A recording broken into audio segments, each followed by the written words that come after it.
আজকে আমাদের রেসিপি হলো ফিশ বল। তো hello cooking lovers, welcome to our channel Sumi and Jemi's kitchen. চলুন তবে দেখে নেওয়া যাক রেসিপিটা। তো আমরা আগে থেকেই মাছের কাঁটা ছাড়িয়ে রেখেছিলাম, তারপরে আমরা ওর মধ্যে বাটা মশলা দিয়ে দিলাম, তারপরে অ্যাড করে নিলাম লবণ, মরিচ, হলুদ গুঁড়ো আর ভাজা ধনিয়া গুঁড়ো, আর দিয়ে দিলাম শুকনো লঙ্কা, আর দিয়ে দিলাম একটু ব্ল্যাক পেপার, আর দিয়ে দিলাম একটু চিনি। তারপরেই ভালো করে ম্যারিনেশন করে নিচ্ছি। আর আমরা এর মধ্যে দুটো সিদ্ধ আলু দিয়ে দিয়েছিলাম, দিয়ে আলতো হাতে ভালো করে মেখে নিতে হবে। আর বাটা মশলাটার মধ্যে ছিল পেঁয়াজ, আদা, রসুন আর শুকনো লঙ্কা। দেখুন কিভাবে আমরা ভালো করে মাখিয়ে নিচ্ছি। আর যেহেতু এটা বল, আমরা ফিশ বল বলছি, তো সেহেতু আমরা এটা গোল গোল আকারেই করে নেব।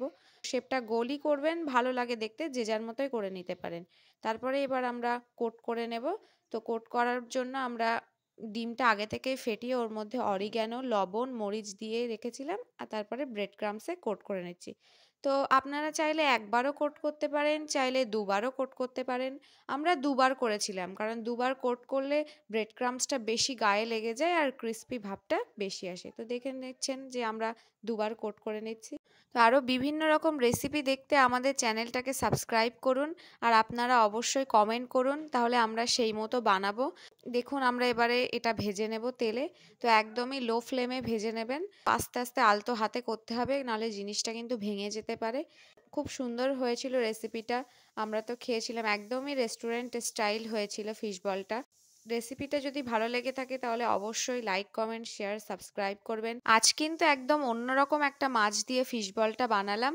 বাসা ফিশ বা ভেটকি মাছ এসব কিছুই না, আমার খুব পছন্দের একটা মাছ, তেলাপিয়া মাছ দিয়ে বানিয়েছি। তো এই মাছের রেসিপি পেতে আপনারা অবশ্যই আমাদেরকে কমেন্ট করবেন। আর এই মাছের বারবিকিউও কিন্তু খুব ভালো লাগে, এর একটা অসাধারণ স্বাদ আছে। তাহলে চটপট কমেন্ট করে জানান আরো নতুন নতুন কি রেসিপি দেখতে চান।